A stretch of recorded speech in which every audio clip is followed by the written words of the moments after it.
1:46, alguien que acaba de llegar de Atenas, Íñigo Errejón, dirigente de Podemos. Buenas tardes. Hola, ¿qué tal? Buenas tardes. Acaba de estar usted hace tan solo unas horas en Atenas. No sé si ellos ya están pensando en que tiene que volver el dracma. No, en absoluto. Yo creo que estamos ante unas negociaciones que efectivamente, como se decía, se van a apurar hasta el último minuto. Ello porque no estamos ante unas negociaciones económicas. El gobierno griego ya ha hecho propuestas que ya han cedido mucho, ha sido claramente flexible y responsable y ha propuesto el mismo volumen de ahorro, los 2.000 millones que le pedía la Troika. El problema de la Troika es que le ha dicho que no había que recortar de donde estaba recortando, por ejemplo en gasto en defensa, que había que recortar de otros lugares. Y este ya es la melodía vieja que conocemos del Fondo Monetario Internacional. Hay que recortar de las pensiones más bajas, 380 euros en Grecia, hay que subir los precios de la energía, incluso a las familias que tienen más dificultades para pagarla. No estamos ante una negociación económica, no es un problema de dinero, estamos ante un problema político. Pareciera como si hay quienes quieren castigar a los griegos por haber votado lo que no les gusta a una parte de las élites europeas y lanzar un mensaje a otros países de decir, miren, las cosas no se pueden hacer de otra forma, porque claro, si un solo gobierno muestra que hay margen, entonces se cae la coartada de quienes han aplicado políticas que se han demostrado ineficaces. Hay que recordar que Grecia está en esta situación no por haber girado, sino por haber sido el alumno más obediente de la Troika y del Fondo Monetario Internacional. Aplicó todas sus recetas y eso es lo que le ha llevado a una situación del abismo. Y ahora está diciendo una cosa muy de sentido común que respaldan una buena parte de los economistas. Para poder afrontar sus obligaciones tiene que crecer. Pero pareciera que hay quien no tiene tanto interés en la economía como en una pugna política. Pero hay que decir que la Unión Europea de la que estamos orgullosos es aquella en la que los gobiernos los ponen los ciudadanos.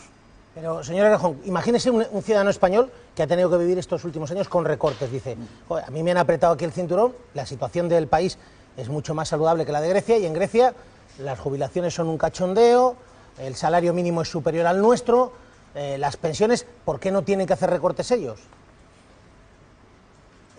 Bueno, yo le diría en primer lugar que han hecho muchos recortes. Grecia ha perdido el 25% del Producto Interior Bruto. Esto no tiene parangón, salvo que un país haya sufrido una guerra. Han hecho muchos recortes y muy duros. Llevan muchos años haciendo recortes y los recortes han estrangulado la economía, porque la gente tiene menos dinero, consume menos y hay menos actividad económica. Es el camino de los recortes el que ha llevado a Grecia a esta situación. Por otro lado, es verdad que se dice que Grecia le debe dinero a España y hay que ser muy precisos al respecto.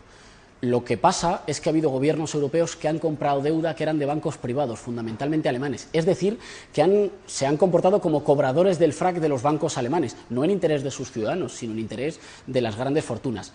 Y yo le diría una tercera cosa a este ciudadano hipotético español, que es que España no es Grecia. Grecia tiene un 3% del Producto Interior Bruto de la Unión Europea, España un 12%. Y además, Grecia no se financia en los mercados internacionales de las instituciones europeas, que por eso están haciendo un cierto chantaje. España no. España se financia el 1,2% sin ningún problema en los mercados internacionales, gracias a la política del Banco Central Europeo, no a la de nuestro gobierno. ¿Y eso qué nos da? Eso nos da muchísimo más margen para movernos. Pero es verdad que yo creo que sería malo para España y malo para Europa el que Grecia fuese expulsado de la zona euro, pero sobre todo es muy malo para Grecia. Yo no sé, yo tengo la sensación de que, no sé si son conscientes, usted ha estado con ellos, no sé si ha hablado en las últimas horas con dirigentes de Syriza, pero tienen el riesgo de convertirse en Albania si dejan Europa. Hay claramente una preocupación. Lo que pasa es que yo creo que estamos viendo mucha sobreactuación de cara a las negociaciones. Sería un fracaso fundamentalmente para la Unión Europea. Sería la manifestación de que el proyecto de integración europea ha llegado a un tremendo fallo. Insisto, los problemas de Grecia no son de ahora, ni son de las últimas elecciones. Son problemas que arrastra desde hace muchos años y que fundamentalmente se deben a las políticas fallidas de los gobiernos que se han ido alternando en Grecia y que eran los alumnos aventajados del Fondo Monetario Internacional y de la Troika europea. Pero hay que decir, yo creo, efectivamente, que no estamos ante un problema griego, estamos ante un problema europeo. Eso yo creo que obligaría a que los dirigentes políticos que forman parte de las negociaciones se comportaran como estadistas europeos, estuvieran pensando en la Unión Europea, no estuvieran pensando en las próximas elecciones en cada uno de sus países, no acudieran a Bruselas con intereses de corto plazo, sino que acudieran a Bruselas con intereses de largo plazo. Lo que nos jugamos es la integración europea y tenemos un gobierno que ha cedido mucho, que se ha mostrado muy flexible, pero también que ha dicho una cosa que todos los economistas están diciendo en voz alta. Este camino es un camino fallido. Grecia necesita poder crecer para poder pagar. Si no, es inviable. Esto le pasó incluso a la propia Alemania de posguerra, a la que se le alargaron los plazos y se le renegociaron los plazos de la deuda para que pudiera pagar. Todo el mundo lo sabe, pero es que lo que está en juego no es una cuestión contable, es una cuestión política. Lo que ocurre es que también a lo mejor Syriza prometió en campaña cosas que no puede cumplir ahora. Ahí estamos ante un escenario complicado, por una parte porque reconozcamos que el voto de los ciudadanos pudiera ser menos importante que los caprichos o el fanatismo de la ortodoxia de una parte de las élites europeas. Si eso se constatara, es normal que en muchos países de Europa la gente dejara de votar, dejara de ilusionarse por la política, dejara de confiar en las instituciones. Y si eso pasara, aunque suceda en Grecia, mataría el proyecto europeo en muchos otros lugares. Y por otra parte, creo que el gobierno de Grecia está demostrando que hay margen. Ha ahorrado todo lo que se le ha pedido, ha recortado el gasto en todo lo que se le ha pedido, solo que lo ha recortado no atacando a los más débiles, sino atacando otras partidas presupuestarias. Decía la de defensa o decía algunos impuestos a las más grandes fortunas. Y a pesar de que el monto de dinero era el mismo, ha habido quienes les ha dicho, no, eso no, lo que ustedes tienen que atacar son las pensiones. Estamos ante un intento de convertir Grecia en una colonia, gobernada por señores a quienes los griegos no han elegido. Y eso, insisto, sería muy malo para el proyecto europeo.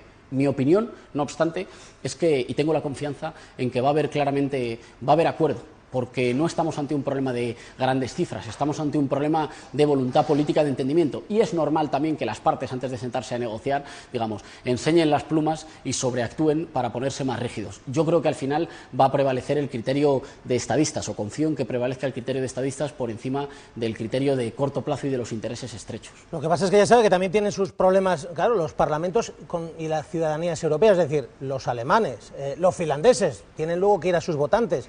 Y los votantes, a lo mejor alemanes mayoritariamente, o los finlandeses, dicen, yo no quiero pagarle la fiesta a los griegos. Claro, habría que explicar, creo, que lo que están pagando es la fiesta a los bancos alemanes. Es decir, lo que pagan es, con dinero de los supuestos rescates o préstamos a Grecia, lo que están pagando es una inmensa orgía de dinero de los bancos alemanes que no repercute en los ciudadanos alemanes. Es muy peligroso y nos haría retroceder a antes de la construcción europea que volvamos a un escenario de enfrentamientos étnicos o nacionales, en los que malos gobernantes aviven el odio contra los vecinos del norte o contra los vecinos del sur.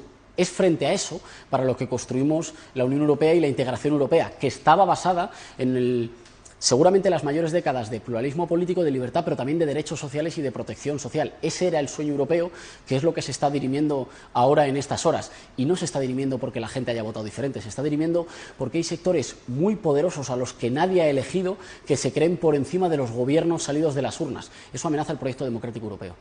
Una cosa más. Sobre la política nacional, no sé si le ha sorprendido el pedazo de bandera esa que presidía ayer el acto de proclamación de... Como nunca se ha visto, sinceramente, yo no lo he visto ni en los actos del PP, ni el del PSOE, de ningún partido. Sí, lo vi ayer y creo que por una parte hay que reconocer que las necesidades de cambio político que necesita España son más profundas que 2 o 3 trucos de marketing importados de Estados Unidos, que no se trata de hacer 3 o 4 juegos de fuegos artificiales, sino que estamos ante la necesidad de reformas institucionales, de protección social y de modificaciones del modelo económico que son más profundas que hacer 3 o 4 diseños estéticos. Y por otra parte, nosotros nos alegramos, de que el patriotismo vuelva a la primera plana de la escena política española. Ahora bien, tenemos una diferencia. Para nosotros el patriotismo no son las banderas, ni poner las banderas muy grande. Es defender que las decisiones sobre los españoles las tienen que tomar gobiernos al servicio de la gente, y es defender que hay que proteger a la gente, que somos el país en el que más ha crecido la desigualdad en este tiempo de crisis, en el que hay 1/3 de ciudadanos en riesgo de pobreza, y que defender a un país, si tiene sentido defender a un país, es defender a su gente, y que el país del que hay que estar orgullosos es un país que no deja a nadie atrás. El viejo sueño democrático por el cual haya nacido uno en la cuna o en el barrio que haya nacido puede desarrollar sus capacidades. Esa es una patria de la que sentirse orgullosa, y sabemos que hay ciudadanos en España que se identifican con diferentes símbolos nacionales o con diferentes culturas, pero estamos convencidos que vamos a estar juntos en ese proyecto de recuperación democrática y de un país que no deja a nadie atrás. Eso es lo que une, nos parece. Una cosa más, ¿cuándo van a ser las primarias? ¿Cuándo eligen ustedes candidato a las generales? Bueno, pues estamos aprobando el reglamento y la forma en la que se va a realizar. Sabemos que va a ser una participación de mucha gente y que está recibiendo la atención de mucha gente, alguna que ha votado a Podemos y otra que todavía no, pero que lo ve con interés, y tiene que ser pronto, sobre todo en la medida en que parece que hay algunos en que se empeñan en mantener o en ir dilatando las fechas de convocatoria de posibles elecciones generales, y además en las que tenemos que realizar también la campaña electoral de las próximas, si finalmente se convocan, de las próximas elecciones en Cataluña, que podrían ser un anticipo de un terremoto democrático que cambie muchas cosas en España, a favor de la gente.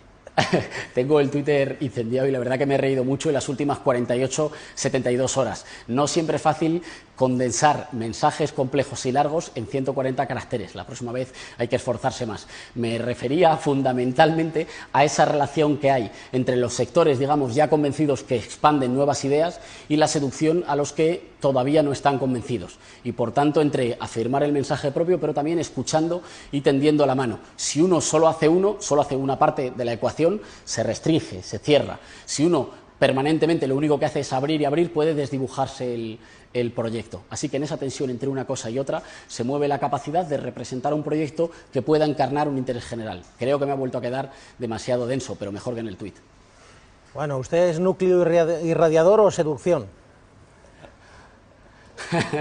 Yo soy un militante de un proceso de cambio y creo que nosotros hemos sido una parte de ese núcleo que ha comenzado a poner en circulación las nuevas ideas que van a permitir un cambio democrático para la mayoría popular en España. Pero entiende que alguno dijera, estoy flipando. O de que sí lo entiendo, por supuesto, por supuesto. Y después, leyendo el conjunto de respuestas en cascada, me he muerto de risa. Sí, yo lo entiendo. Hay cosas que se tienen que explicar en un texto y que no están hechas para los tuits, es verdad. Sí, es que España no está para intelectuales, como diría Pablo Iglesias. 1:59, una cosa más, que ha estado usted con Robert Pauling, que este es exasesor de Barack Obama, asesor económico, trabaja para Naciones Unidas, Organización Internacional del Trabajo. También, sí. ¿Para qué se reúnen con él?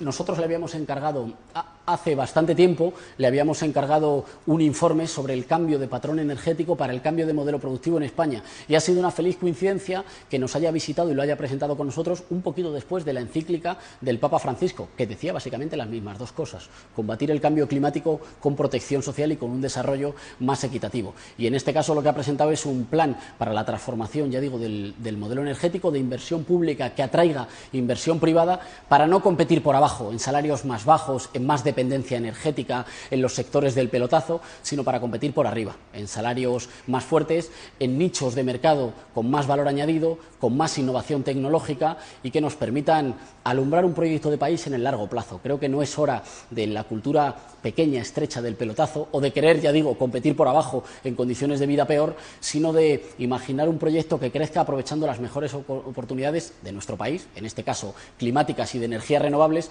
y también del conocimiento de los españoles. Un proyecto con el que planeamos en el primer año crear 320.000 empleos, atraer inversión privada. No tiene sentido, por ejemplo, que los españoles que saben de energía fotovoltaica se vayan a Londres a prestar ese servicio cuando no hace falta ser un magnífico economista para saber que tendríamos mejores condiciones aquí. Lo que hemos presentado es una parte de un proyecto de recuperación económica y de un proyecto de país en el largo plazo, y nos enorgullece que nos acompañe un catedrático de la Universidad de de Massachusetts, y que nos acompañe un asesor del gobierno Obama y un asesor de las Naciones Unidas y de la OIT. Es con ese tipo de aportaciones con las que queremos presentar un proyecto solvente que sea capaz de atraer a quienes miran el cambio con simpatía. Les hace a usted parecer también un poquito más moderados en lo económico, ¿no? Nosotros siempre hemos dicho las mismas cosas. Yo entiendo que el adversario quiera poner etiquetas diferentes, pero básicamente cambio de modelo energético para un cambio de modelo productivo, protegiendo al grueso de la población, lo acaba de decir hasta el Papa Francisco. Es un tiempo histórico el que vivimos, un tiempo muy paradójico, en el que se convierten en banderas del cambio cosas, ya digo, que dicen desde economistas que han trabajado con la administración norteamericana hasta el Papa Francisco, hasta nosotros. No venimos de los mismos lugares, pero nos encontramos en un proyecto bastante razonable. Ya digamos, apartan ustedes la posibilidad de expropiar a las grandes multinacionales energéticas las centrales, por ejemplo.